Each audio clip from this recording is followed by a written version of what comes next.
look at us. Do we look like fresh-faced 50-year-olds or 56 and 58-year-olds? I hope so, because we've had our makeup professionally done by Sara of SC Makeup Artistry. And our makeup was specifically designed to hide our fine lines and wrinkles and give us a healthy and youthful glow. So if you want to learn how to have flawless makeup in your 50s, stay tuned for incredible tips from a pro, including a mini tutorial on masking hooded eyes.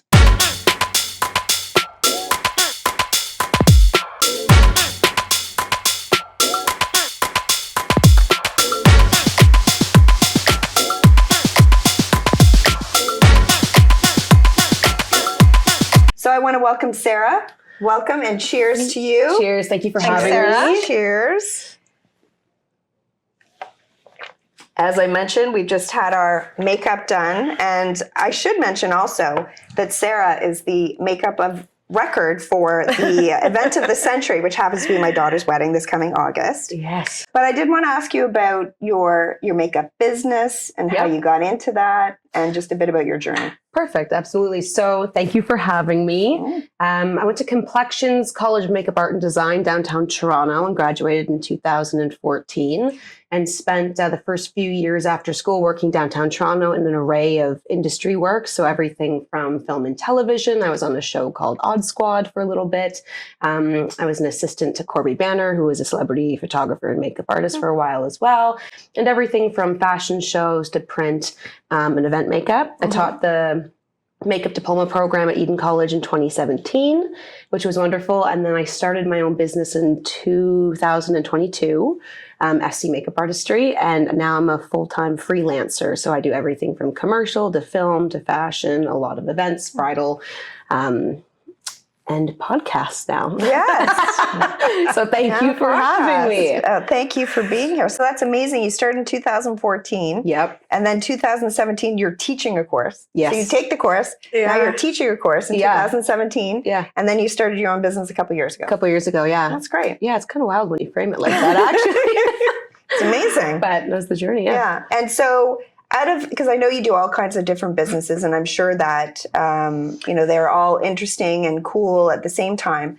But do you have a specialty, or right now you're just kind of doing all of it? I would say like anything in the fashion world is my specialty, and bridal as well. I definitely don't do a lot of special effects anymore. I'm not on television sets as frequently when it comes to like character breakdowns and more that side of the industry. So I'd say that that's more where my talent leads me at the moment. Okay. But I'm well versed in kind of a few different industries, but yeah. And you have mentioned that you've done a lot of travel.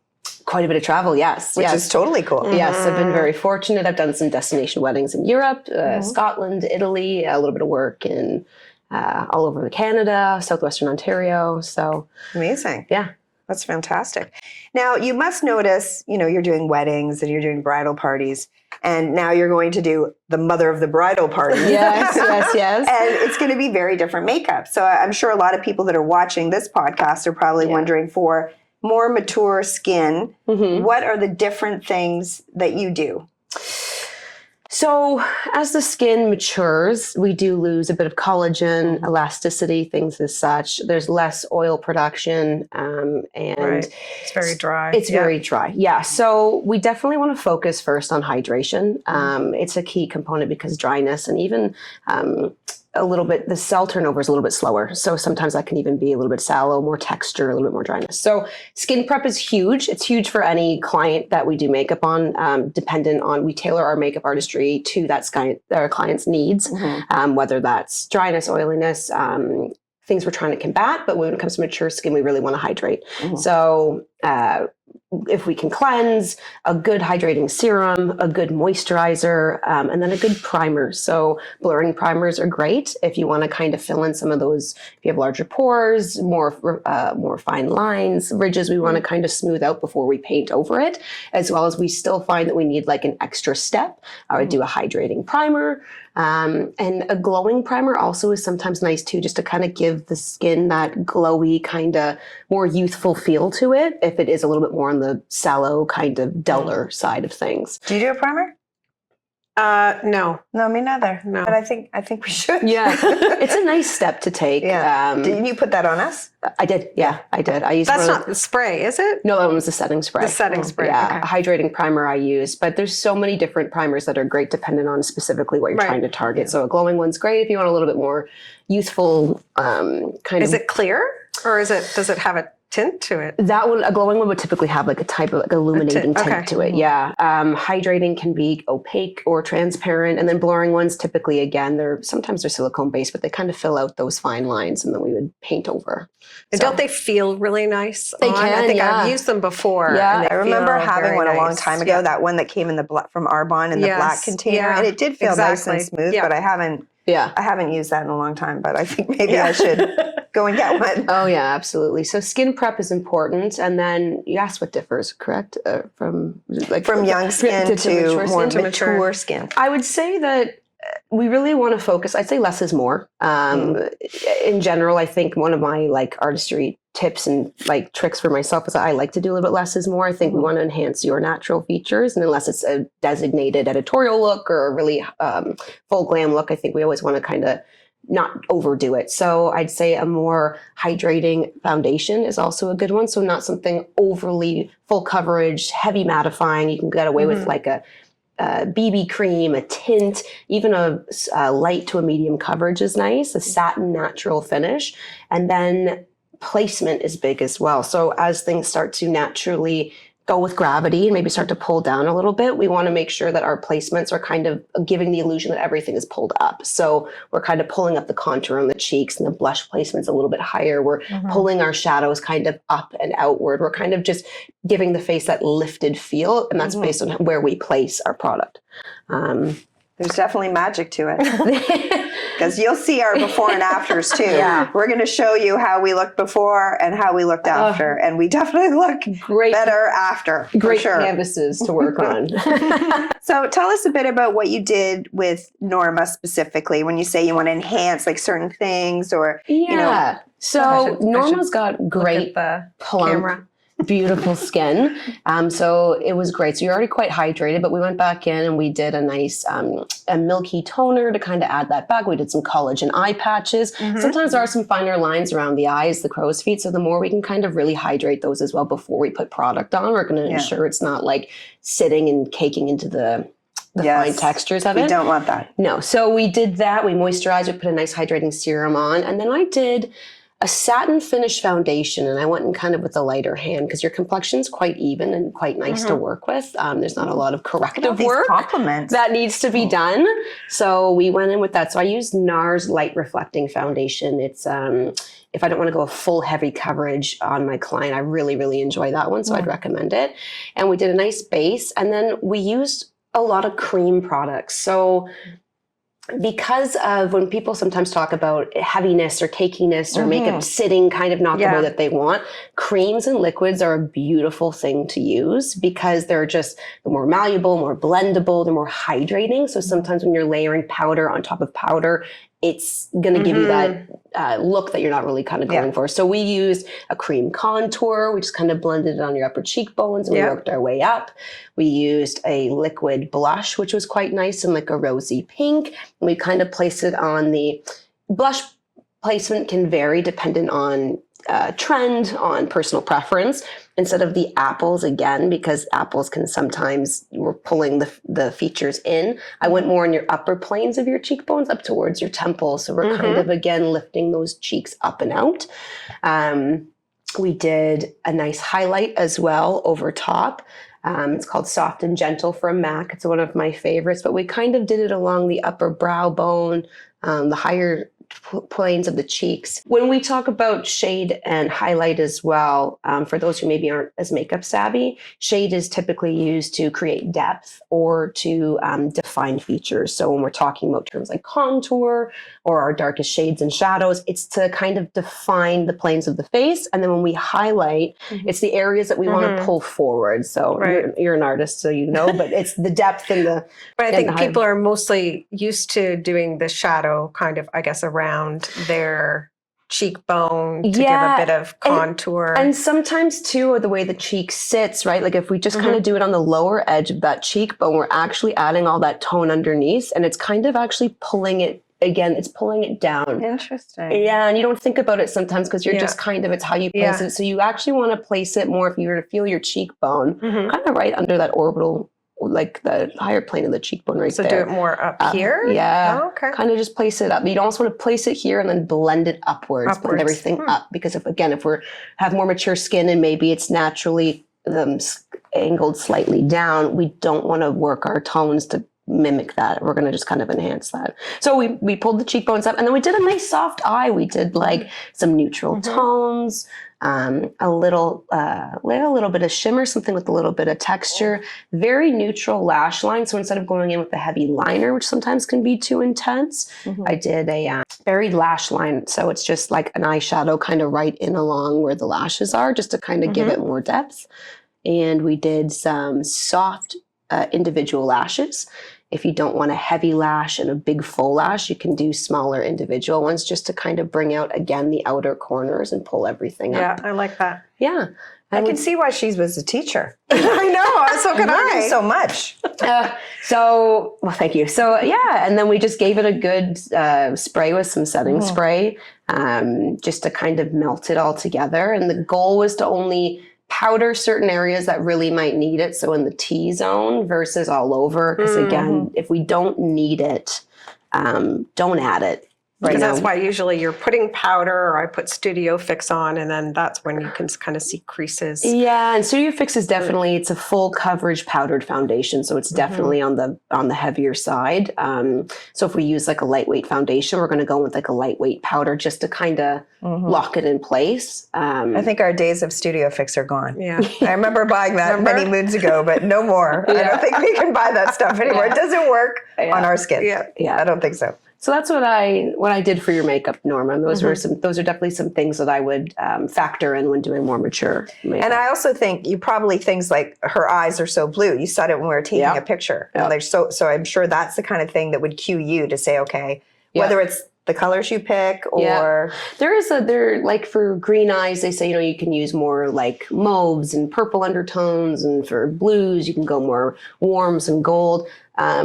I think any eye color can get away with any of those tones dependent, but because your eyes are so blue, they're the focal point. So all I did was create using warm tones kind of to match like the undertone of your skin, your hair, to pull in the warmth around the blue. I just shaded lightly and then added some depth where needed. And then your eyes are doing all the work.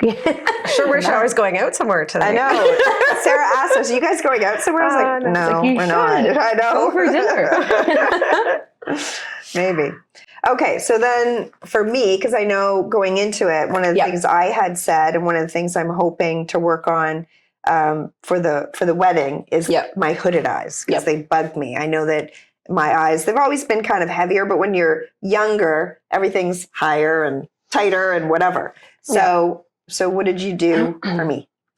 So when working with hooded eyes, for those that don't know, it just means there's a little bit more of a fold coming off of the brow bone that comes down a little bit over top of the lid. So there might not be as much lid space. I think in an instance like that, what we want to do is, our instinct is to go in with shadows and shades, right in our crease. But we forget sometimes that by using tones and shade, we can slightly manipulate or give illusions to things. We don't have to go right in the crease. We can kind of create our own. So with a hooded eye, I just pulled the shadow more up above your actual crease, just to kind of put that depth and dimension a little bit higher above. So if there's less crease space, we're just creating more. We pulled it more again up and out. We did a nice highlight kind of in the center and along the brow bone as well. And because there's a little bit less, perhaps lid space, we don't want to go heavy on a thick liner because it's going to close the eye in more. Sometimes there can also be transfer. So if you do if a liquid or a pencil that's not set properly, you had that where you open your eye and it's on the up. I get that all the time. So I kind of tried to just keep it really, really tight to the lash line to give you a bit of that depth without closing the eye in more. And yeah, that's what we did. But yeah, I would say that you want to, if you find that you have a little bit more of a space above your brow that's over top of the lid, we can just pull our shadows on top of that space, and you can still have a beautiful dimensional depthy looking kind of smoky eye look. Yes, smoky. I was going for that. Now, normally when I don't spend a lot of time on my makeup actually, but I always, and I've been doing this, I don't know, maybe I don't like change, but I've been putting dark eyeliner like inside my eyes since I was probably 20. Yeah. So I probably shouldn't do that. Maybe you put blue in the 80s, but No, switched it up. I didn't do that. I didn't do that. It can be a preference thing. So if you... But would that close my eyes, or does that matter? It will, yeah. It will. It definitely will, especially on the lower waterline. Sometimes, like what I did is I went in with like a shadow, just again to kind of thicken up that lash line and give the illusion to color and depth without going in as harsh. Underneath. Yeah, because you can then still have a bit of shade and range, but it not being as intense per se. But I mean, it's funny. One of my tips, it said we were talking about top 10 tips, and one of them, my number 10 was don't be afraid to try new things. Yeah, That's true. Yeah. So, well, I've learned a few tricks. So yeah. And that's a great segue into the top 10 tips that you're going to share with us if you want to Perfect. take us through them. All right. I have them printed here. So we're talking about mature skin. Number one, as I said, would be to hydrate and prime. So just really make sure we're doing our proper skin prep. Dryness is a prevalent thing. And I have very dry skin. You noticed that probably versus Norma's. Yeah, yours was a little bit more plump, but I wouldn't say overly dry, but it's still good to add a little bit more. If you can, under eye creams, collagen eye patches, anything you can do before you do your makeup to really just get your skin as plump. And even if you have those a Ven or Vichy's thermal waters, I'm talking about the sprays. Yeah, I think I've seen them before. Yeah. Even just giving your face something like that, after. And I'm sure it helps to drink more water, which I always say I don't. Start from the inside out. Yes, I should have started with that. Good one, Norma. Which I don't do. Yeah, well, not enough. Not enough. Yeah, I need to do it as well. Number 2 is choose a lightweight foundation. So just not something full coverage, super mattifying. That's more on the dry side. So satin finish. Natural finish, tinted moisturizers are great as well if you're looking for something super kind of lightweight. But I would definitely stick to those types of foundations. They're going to be more forgiving and just more complimentary than something heavier. Yeah. The third point was avoid matte formulas. So even if Studio Fix. Yes, Studio Fix is as matte and as more dry Studio as Fix, they ladies. come. Good, because I'm finished anyway. Okay. Yeah. So avoid matte formulas. Avoid heavy concealer as well. So again, just to place it kind of where we need it. So sometimes, I know I'm guilty sometimes of sticking the tube and then just kind of really slathering it on. If it's not necessary, it's not essential. So I would say definitely kind of place it only where you need it. And also using this finger and kind of dabbing it into place versus sweeping sometimes is it kind of presses it and emulsifies it right into the skin.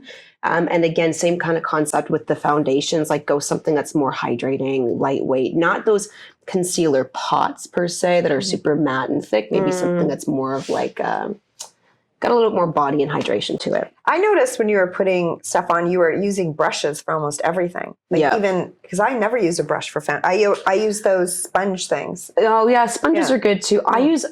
I'm not I know a lot of artists use the back of their hands and their fingers. I try to really avoid it if I can, just for sanitary purposes. Yeah, and oils. And oils. And I was just trained so meticulously with brushes that it's so deeply ingrained in me. The odd time if I need to kind of put something with my finger, I will.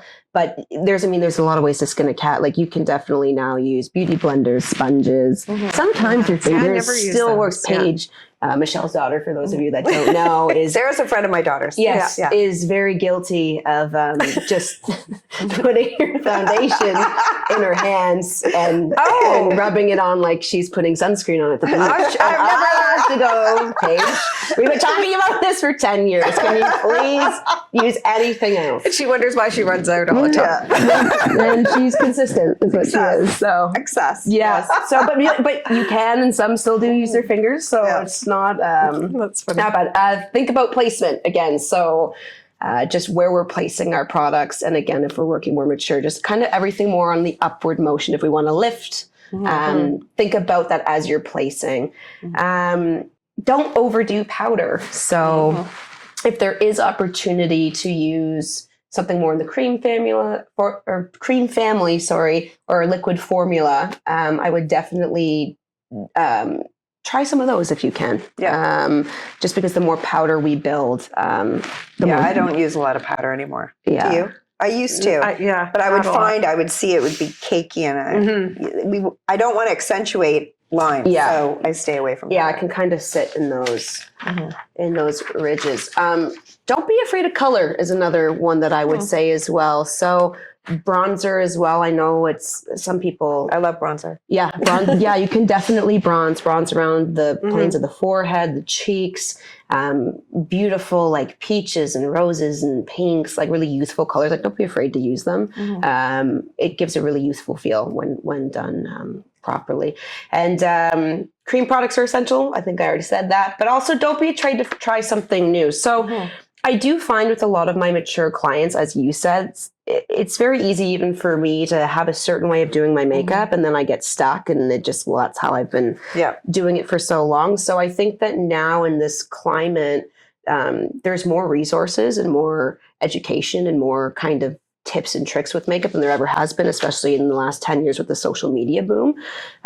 So there's lots of there's so many ways of, exploring and learning something new. And also just products. Like if someone's listening and doesn't really use creams, a lot of like makeup suppliers, Sephora, Shoppers Drug Mart, Boutique have great like return policies. So even if you try a product and you're not sure, you can always return it. Keep the receipt. Keep the receipt. Yeah. Or if you like, makeup's removable and you can wash it off. So even, try something just kind of new. So I find that branching out and trying something new is never a hindrance. And then the great thing now, especially with all of these influencers and YouTube creators, like if you have any question on how to place something, how to do something, there's like 1,000 videos, you know what I mean? That kind of show you. So it's definitely, even for me, like I'm always learning new trends, new tricks, new this. It's always constantly changing. So I always have to kind of adapt with it as well. But trying something new, I think, is a way of keeping it kind of fresh and new too. Yeah. Those are great tips. And a couple of things you said that I find that are interesting is I think social media has changed the playing field for makeup. Oh yeah. And in some ways good and in some ways bad. Because I was saying to you earlier when we were getting our makeup done, like some of these girls, the amount of makeup they put on and the time that they put into it, so they don't even look like they aren't accentuating their natural beauty. They're changing the way they look. Yeah. And I find that's too much, in my opinion. Yeah. It depends on the artist. Like it depends on each artist is kind of different and each one may be a different kind of field of the industry. Some are really theatrical. So it might vary based on that, depending on what they're doing.